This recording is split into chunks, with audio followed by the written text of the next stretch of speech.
दोस्तों पिछले कुछ सालों से हमने वर्चुअल रियलिटी और आर्गुमेंटेड रियलिटी के बारे में काफी कुछ सुना है। अब ये क्या है, कैसे काम करती हैं, इनमें क्या अंतर है, इन सभी चीजों के बारे में हम इस वीडियो में जानेंगे। नमस्कार दोस्तों, स्वागत है आपका हमारे इस चैनल में। चलिए दोस्तों वीडियो को आगे बढ़ाते हैं। दोस्तों सबसे पहले हम बात कर लेते हैं वर्चुअल रियलिटी होता क्या है। देखिए हमें यहाँ नाम से ही पता चलता है रियलिटी यानी कि रियल असली है और वर्चुअल यानी कि वो असलियत में नहीं है। दोस्तों वर्चुअल रियलिटी एक ऐसा कॉन्सेप्ट है जिसमें आप एक हेडसेट पहनकर किसी दूसरी दुनिया में चले जाते हो। जो आपको लगता है कि वो असलियत है, लेकिन आप वहीं खड़े होते हैं और वो आपको दूसरी दुनिया में ले जाते हैं। स्क्रीन पर आप चाहे वर्ल्ड टूर देख रहे हो, चाहे कोई 360 डिग्री की वीडियो देख रहे हो, तो आप जैसे जैसे अपना सिर घुमाओगे तो आपको लगेगा कि आप उसी दिशा में मूव कर रहे हैं। वो हेडसेट पहनने के बाद आपको लगता है कि आप उसी जगह पर हो, उसी दुनिया का एक हिस्सा हो। इसके अलावा दोस्तों आप 360 डिग्री की यूट्यूब वीडियोस देख सकते हैं हेडसेट के थ्रू, क्योंकि यूट्यूब में 360 डिग्री की वीडियोस का भी एक ऑप्शन है। फॉर एग्जांपल कोई 3D गेम्स है तो इन गेम्स में जो शूटर है, अगर आप एक हेडसेट पहनकर गेम खेलते हैं तो आपको ऐसा लगेगा कि जो शूटर है वो आप खुद हो, और आप जैसे जैसे अपनी गर्दन घुमाओगे वैसे वैसे चीजें आपको इंटरेक्ट करेंगी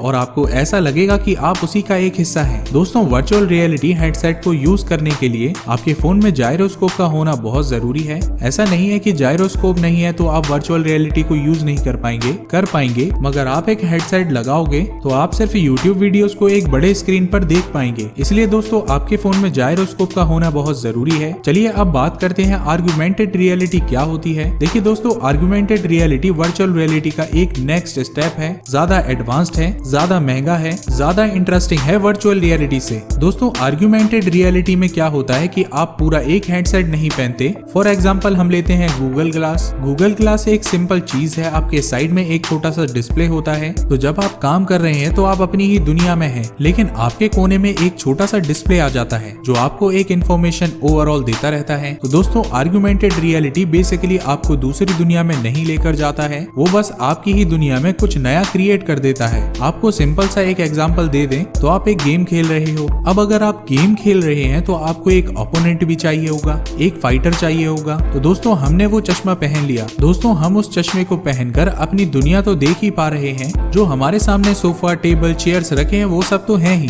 वो कहीं नहीं जाएंगे, लेकिन उन्हीं में से कुछ कैरेक्टर्स क्रिएट होंगे और उन्हीं के साथ आपको अपनी जगह खड़े रहकर उनसे लड़ना होगा। Google glass, Microsoft HoloLens, magically, Sony magic lens इनका बहुत ही अच्छा एग्जांपल है। माना ये थोड़े एक्सपेंसिव हैं, मगर इनका जो कमाल है उसके सामने वर्चुअल रियलिटी कुछ भी नहीं है। सोनी के कैमरा अगर आपने यूज किए होंगे तो आपको उसमें आर्गुमेंटेड रियलिटी नाम का एक ऑप्शन मिलता है। उसमें अगर आप कोई फोटो ले रहे हैं अपने कमरे की, तो कमरे के बीच में से एक डायनासोर निकल जाएगा। वो डायनासोर ऐसा नहीं लगता कि आपने उसे चिपकाया हो, बल्कि ऐसा लगता है कि वो फर्श पर खड़ा है, इधर उधर चल रहा है, हिल डुल रहा है। तो दोस्तों आर्गुमेंटेड रियलिटी जो है वो आपके एग्जिस्टिंग स्पेस में ही कुछ क्रिएटिव चीजें क्रिएट कर देती है और आपको एक अलग ही एक्सपीरियंस देखने को मिलता है। तो दोस्तों वर्चुअल रियलिटी और आर्गुमेंटेड रियलिटी में फर्क बस इतना सा है कि वर्चुअल रियलिटी आपको आपकी सराउंडिंग से हटाकर किसी दूसरी दुनिया में ले जाता है और आर्गुमेंटेड रियलिटी आपको अपनी ही सराउंडिंग में रखता है और वही चीजों को क्रिएट कर देती है। वर्चुअल रियलिटी हम काम में लेते हैं 3D टूर्स के लिए, 3D मूवीज वगैरह के लिए, लेकिन आर्गुमेंटेड रियलिटी को हम काम में लेते हैं इंटरैक्टिव कंटेंट के लिए या गेमिंग के लिए। तो दोस्तों हमें उम्मीद है कि आपको इन दोनों रियलिटी के बारे में काफी कुछ जानने को मिला होगा। हमारी वीडियो पसंद आई हो तो लाइक एंड शेयर जरूर करें।